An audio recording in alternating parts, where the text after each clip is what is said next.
हिंदी व्याकरण का सबसे महत्वपूर्ण टॉपिक या यूं कहें कि आपके लिए सबसे हार्ड टॉपिक संधि आज हम पढ़ने वाले हैं। पढ़ने ही नहीं, हम इसे समझने वाले हैं। संधि का आज मैं आपको एक ऐसा कॉन्सेप्ट समझाने वाला हूं। कॉन्सेप्ट वर्ड काम में लिया मैंने, ट्रिक शब्द काम में नहीं लिया है।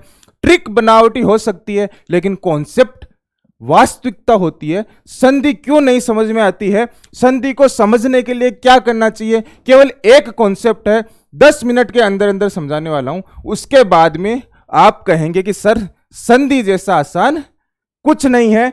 आपको अब सिर्फ स्क्रीन की तरफ देखना है, रिलैक्स माइंड से देखना है। मैं एक यहां पर शब्द लिखता हूं, एक शब्द लिखता हूं मैं यहां पर,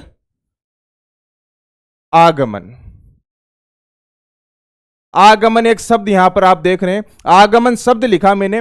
अब मैं इसको डिवाइड करता हूं टुकड़ों में, देखते जाइए यहां से आप कैसे संधि, डायरेक्ट संधि पे पहुंच जाएंगे। संधि पे पहुंच के आपको यह लगेगा कि संधि तो कुछ भी नहीं है, क्योंकि हम बेसिक कॉन्सेप्ट समझने वाले हैं। आगमन को मैं अक्षर में विभाजित कर देता हूं। मैंने आ को अलग कर दिया, ग को अलग कर दिया, मैं को अलग कर दिया और न को अलग कर दिया। ये आ ग मैं न मैंने अलग किया। ये सभी क्या है, ये आपके क्या है, ये अक्षर है। ये सभी क्या है, ये अक्षर है, अक्षर। अब मैं इसे और ज्यादा विभाजित करने वाला हूं, ध्यान से देखना, केवल देखना, आपको थोड़ी देर में आपको सारी चीजें समझ में आ जाएगी। मैंने क्या किया, आ है ना, आ को आगे विभाजित नहीं कर सकते इसलिए मैंने केवल आ लिख दिया। ग को हम ग हलंत और ए में विभाजित कर सकते हैं। मैं को हम मैं हलंत और ए में विभाजित कर सकते हैं। न को भी हम न हलंत और ए में विभाजित कर सकते हैं। अब मैं इनको आगे विभाजित नहीं कर सकता। हिंदी भाषा की सबसे छोटी इकाई यहां पर हमने देखी, इन्हें क्या कहते हैं, इन्हें हम वर्ण कहते हैं। ये वर्ण ही हिंदी भाषा की सबसे छोटी इकाई है। जैसे एक घर बनाते समय, एक मकान बनाते समय, एक ईंट से ईंट जुड़ जुड़कर एक मकान का निर्माण होता है, वैसे ही हिंदी भाषा इन वर्णों से मिलकर बनी हुई होती है। हिंदी में आपने देखा कि मूल रूप से 44 वर्ण होते हैं, जिसमें से 11 आपके स्वर होते हैं और 33 आपके व्यंजन होते हैं। जो बचपन से आप पढ़ते हुए आ रहे हैं ना, क ख ग घ, यही तो वर्ण है। 33 व्यंजन होते हैं मूल रूप से, 11 स्वर होते हैं। इनको एक बार ध्यान से देख लो आप। 11 स्वर कौन से होते हैं, ए आ ई बड़ी ई ऊ बड़ा ऊ ए ऐ ओ औ री। और ये क ख ग घ, यहां पर आप देख रहे हैं 33 व्यंजन होते हैं। हालांकि और भी संयुक्त व्यंजन, उत्सिप्त, अयोगवा होते हैं, लेकिन मूल रूप से 33 व्यंजन होते हैं। इन सब में आपने नोटिस किया होगा यह हलंत लगा हुआ है। यह सूक्ष्मतम इकाई है। यह हलंत स्वरूप व्यंजन का सूक्ष्मतम इकाई है। इधर ये स्वर है, ये स्वर मूल रूप में है आपके। अब यहां से हम समझते हैं चीजों को। यहां से आपने देखा कि आप जो काम में लेते हैं शब्दों में, जैसे हमने आगमन शब्द लिखा था, हमने आगमन शब्द लिखा था, उस आगमन में आपने देखा था कि ग मैं और न ये पूर्ण है, लेकिन यहां पर व्यंजन में तो क्या है, व्यंजन में इन सबके हलंत लगा हुआ है। तो यहां पर ये अक्सर काम में आते हैं शब्दों में, ये वर्ण काम में नहीं आते। इन वर्णों के बारे में आपको नहीं पता। जो हलंत स्वरूप है ये आपके वर्ण होते हैं, और जो आपके पूर्ण स्वरूप होता है, जो शब्द में काम में आते हैं, वो अक्सर होते हैं। लोगों को यही नहीं पता, बेसिक नहीं पता, तो संधि समझना बहुत मुश्किल है। यहां पर मैं आपको तरीका समझाने वाला हूं, इसके बाद में आपको कोई विशेष वीडियो देखने की आवश्यकता नहीं है। यहीं से आप बेसिक कॉन्सेप्ट समझ जाएंगे। गमन में आपने देखा जो ग मैं नहीं, इनका जो हलंत हट जाएगा तो ये अक्षर प्राप्त होंगे। अक्षर का प्रयोग करते हैं, मूल वर्ण का प्रयोग नहीं करते हैं। वर्ण कैसे आएंगे, हलंत कैसे लगता है, तो देखो भैया क्या होता है कि कोई भी व्यंजन का आप उच्चारण करोगे, आप बोलोगे क ख ग घ क, तो आप देखेंगे इन सब के पीछे ए ध्वनि आ रही है। क बोलते पीछे क्या लग रहा है, ए स्वर आ रहा है। ख बोलते ए स्वर आ रहा है। यानी कि इन व्यंजन में, यानी जो ये हलंत स्वरूप होता है, ये हलंत स्वरूप में ये ए स्वर जुड़ता है, तब जाके इस क अक्षर का निर्माण होता है। ये अंतर होता है इस अक्षर और इस मूल वर्ण में, व्यंजन में, ये डिफरेंस होता है। ये ए जुड़ा हुआ होता है। यहां से अब मैं आपको लेके चलता हूं संधि पर। संधि पर लेके चलते हैं। दो शब्द है, पुस्तक और आल्य। पुस्तक और आल्य। दोनों को हमें जोड़ना है, जोड़ने पर ये शब्द प्राप्त होगा, ये संधि युक्त शब्द प्राप्त होगा। अब देखो संधि में क्या होता है, पुस्तक में आप देख रहे प्लस के जो इधर इधर है वही तो जुड़ेगा, लेकिन जुड़ेगा क्या, अक्षर नहीं जुड़ेगा। ये जो आप यहां पर देख रहे हैं ये ग मैं न जिनमें हलंत नहीं, ये तो अक्षर है, अक्षर नहीं जुड़ते हैं। संधि में वर्ण जुड़ते हैं, जो ग हलंत, मैं हलंत, न हलंत ये जुड़ते हैं। हलंत स्वरूप कैसे प्राप्त होता है, तो आप देखेंगे क में से अगर ए स्वर निकाल दे तो हलंत स्वरूप प्राप्त होता है। अब यहां पर आप देखेंगे तो आपने देखा कि पुस्तक में इधर पीछे क्या है, क लिखा हुआ है। इस क में से मैं क हलंत और इसे ए स्वर के रूप में लिख सकता हूं। इधर क्या है, इधर स्वर है। तो यहां पर आपने देखा कि व्यंजनों में तो आपने देखा कि पूर्ण अक्षर से आप ए स्वर निकाल सकते हैं, लेकिन जो स्वर होते हैं ना, ये स्वर अक्षर भी होते हैं, वर्ण भी होते हैं, इन्हें आगे विभाजित नहीं किया जा सकता। लेकिन आपके व्यंजन से बने अक्षर को आगे विभाजित करके हलंत और ए में विभाजित किया जा सकता है। अब यहां पर आप देखेंगे तो यहां पर मैंने क से क हलंत और ए के रूप में इन्हें अलग कर दिया। आगे क्या, आ को हम आगे विभाजित नहीं कर सकते। तो अब यहां पर क्या हुआ, यहां पर एक संधि का नियम लगा कि प्लस के इधर अगर ए हो और प्लस के इधर अगर आ हो तो दोनों मिलकर आ स्वर का निर्माण करते हैं। समझ में आ रहा है, वर्ण मिलते हैं, अक्षर नहीं मिलते हैं। अब आप यहां पर आगे देखोगे तो मैंने यहां पर पू आधा स और तय को ऐसे कैसे लिख दिया। अब यहां पे क हलंत है, क हलंत में ये आ स्वर जुड़ेगा।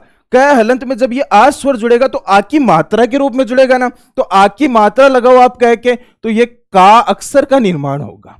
पीछे क्या है, इन दोनों को तो हमने यहां पे लिख दिया। अब क्या बचा, ल और ये बचा, तो पीछे ल और ये आ जाएगा। और इस तरह से संधि का नियम अप्लाई होकर पुस्तकालय शब्द का निर्माण हो जाएगा।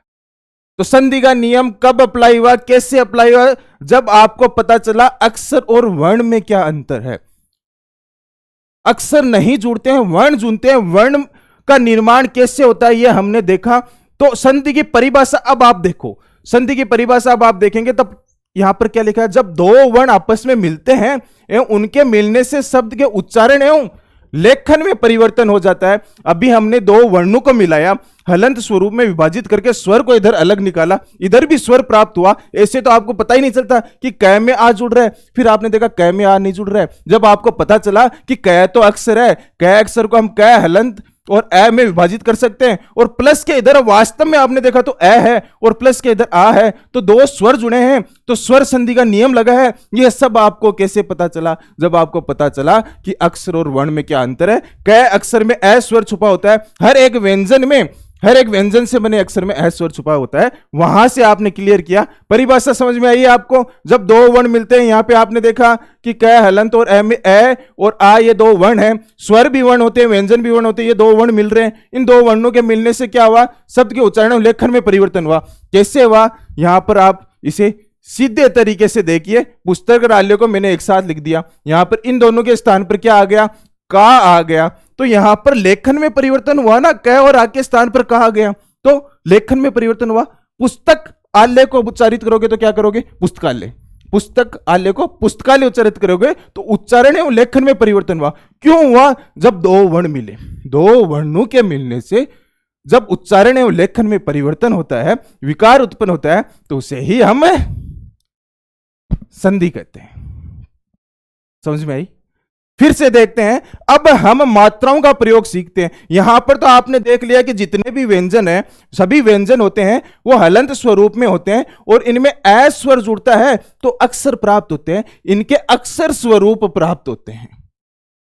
अब दूसरा कंफ्यूजन यहां रहता है, मैं छोटी छोटी चीजें बता रहा हूं जहां से आप संधि को आसानी से समझ सकते हैं, संधि का कॉन्सेप्ट आपके समझ में आ सकता है, मात्राओं का ज्ञान आपको होगा। एक बात देख लो, यहां पर आप देखेंगे क हलंत में जब आ स्वर जुड़ेगा तो का की मात्रा के रूप में जुड़ेगा ना। का की मात्रा कैसे होती है, ये होती है ना। क में आ की मात्रा कैसे होती है, ये वाली होती है ना। क में ई जुड़ेगी, ये छोटी ई है, छोटी ई जुड़ती है तो कैसे जुड़ती है, इस स्वरूप में जुड़ती है। बड़ी जुड़ेगी तो कैसे जुड़ेगी, इस स्वरूप में जुड़ेगी। ऊ जुड़ेगा तो कैसे जुड़ेगा, छोटा ऊ ऐसे जुड़ जाएगा, बड़ा ऊ आपके ऐसे जुड़ जाएगा। ए कैसे जुड़ेगा, ऐसे जुड़ेगा। आई कैसे जुड़ेगा, आई आपको पता है कि ऊपर दो डंडे आ जाएंगे, ऐसे आई जुड़ेगा। ओ कैसे जुड़ेगा? ओ आपके इस स्वरूप में मात्रा के रूप में जुड़ेगा। औ कैसे जुड़ेगा? यहां पर आपके ये दो लग जाएंगे, ऐसे औ जुड़ेगा। छोटी सी बात है, लेकिन इन छोटी छोटी बातों से ही संधि समझ में आते हैं। इसको आप उल्टा भी कर सकते हैं। अब का को आप विभाजित करोगे तो कैसे विभाजित कर सकते हो? का को आप क हलंत और आ स्वर के रूप में लिख सकते हो। की को आप क हलंत और छोटी ई के रूप में लिख सकते हो। बड़ी की को आप क हलंत और बड़ी ई के रूप में लिख सकते हो। कु को आप क हलंत और छोटे ऊ के रूप में लिख सकते हो। इस तरह से इनको आप विभाजित भी कर सकते हो। अब यह संधि में कैसे प्रयोग में आती है, फिर से एक एग्जांपल लेते हैं। अधि प्लस इक्षक। अभी अभी आपने सीखा है कि मात्रा को स्वर के रूप में अलग किया जा सकता है। तो यहां पर आपने देखा अधि में आपने धी देखी, तो धी को मैं यहां पर ध हलंत और छोटी ई के रूप में लिख सकता हूं। इधर क्या है? बड़ी ई है। अब ये जो प्लस के इधर होगा और जो इधर होगा, ये आपस में जुड़ते हैं संधि में, दो वर्ण जुड़ते हैं। यहां पर ये दो वर्ण जुड़े, यहां पर इन दो वर्ण के जुड़ने पे क्या होगा? संधि के नियम से बड़ी ई आएगी। तो इन दोनों के स्थान पर बड़ी ई आएगी, इन दोनों के स्थान पर बड़ी ई आएगी। तो ध हलंत में अब ये बड़ी ई जुड़ेगी। ध हलंत में बड़ी ई को जोड़ दो, मात्रा जोड़ना आता है आपको, इससे बन जाएगा। तो किसके स्थान पर ऐसा बना? आप देखेंगे कि यहां पर इन दोनों के स्थान पर आपके ये बन गया। इन दोनों के स्थान पर ये बना तो एज इट इज आ गया। इन दोनों के स्थान पर ये धी आ गई। पिच क्षय और क आपके एज इट इज आ गया। तो समझ रहे हैं आप, अधिक्षक शब्द का निर्माण हो गया। दो चीजें आपने सीखी। सबसे पहले आपको यहां पर पता चला कि यहां पर भैया आपके ये अक्षर नहीं जुड़ते हैं, आपके यहां पर वर्ण जुड़ते हैं, व्यंजन और स्वर जुड़ेंगे। फिर आपने सीखा कि मात्राएं कैसे लगती है, मात्राओं का ज्ञान आपने सीखा। इन दोनों से आपने दो शब्द का निर्माण किया। दो वर्ण मिलते हैं तो शब्द के उच्चारण एवं लेखन में परिवर्तन होता है, उसे ही हम क्या कहते हैं? संधि कहते हैं। अब संधि में आप देखेंगे प्लस के इधर कौन सा वर्ण है? जो वर्ण होते हैं दो प्रकार के होते हैं। आपने देखा कि स्वर भी वर्ण होते हैं, व्यंजन भी वर्ण होते हैं। इनमें से स्वर है या व्यंजन है, इस आधार पर संधि को तीन भागों में बांटा गया है: स्वर संधि, व्यंजन संधि और विसर्ग संधि। स्वर संधि में क्या होता है? स्वर संधि की कंडीशन है कि प्लस के दोनों तरफ स्वर होंगे। प्लस के दोनों तरफ क्या होंगे? स्वर होंगे। जो अभी आपने दो एग्जाम्पल देखे वे स्वर संधि के उदाहरण थे, क्योंकि दोनों तरफ स्वर थे। यहां पर आप देखेंगे प्लस के इधर क्या आ है, आ क्या होता है? एक स्वर होता है, लेकिन इधर तो क है।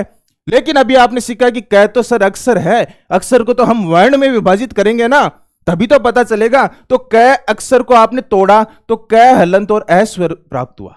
अब आपने देखा कि सर प्लस के इधर तो ए आ रहा है, प्लस के इधर आ रहा है, यानी दोनों तरफ स्वर आ रहे हैं, तो सर यहां पर स्वर संधि का नियम लगेगा और स्वर संधि का नियम लगकर शब्द का निर्माण होगा। पुस्तकालय शब्द का निर्माण हुआ स्वर संधि के नियम से। प्लस के दोनों तरफ अगर स्वर हो तो वहां पर आपके स्वर संधि होगी। व्यंजन संधि में क्या होता है? व्यंजन संधि की तीन शर्त है: प्लस के इधर स्वर हो, इधर व्यंजन हो, इधर व्यंजन हो, इधर स्वर हो, या दोनों तरफ व्यंजन हो, तब आपकी क्या होगा? तब आपके व्यंजन संधि होगी। कैसे होगी? प्रति प्लस छाया में आपने देखा कि ती को आप तय, हलंत और ई में विभाजित कर सकते हैं। मात्रा को स्वर के रूप में अलग कर लिया। प्लस के इधर क्या? छा है।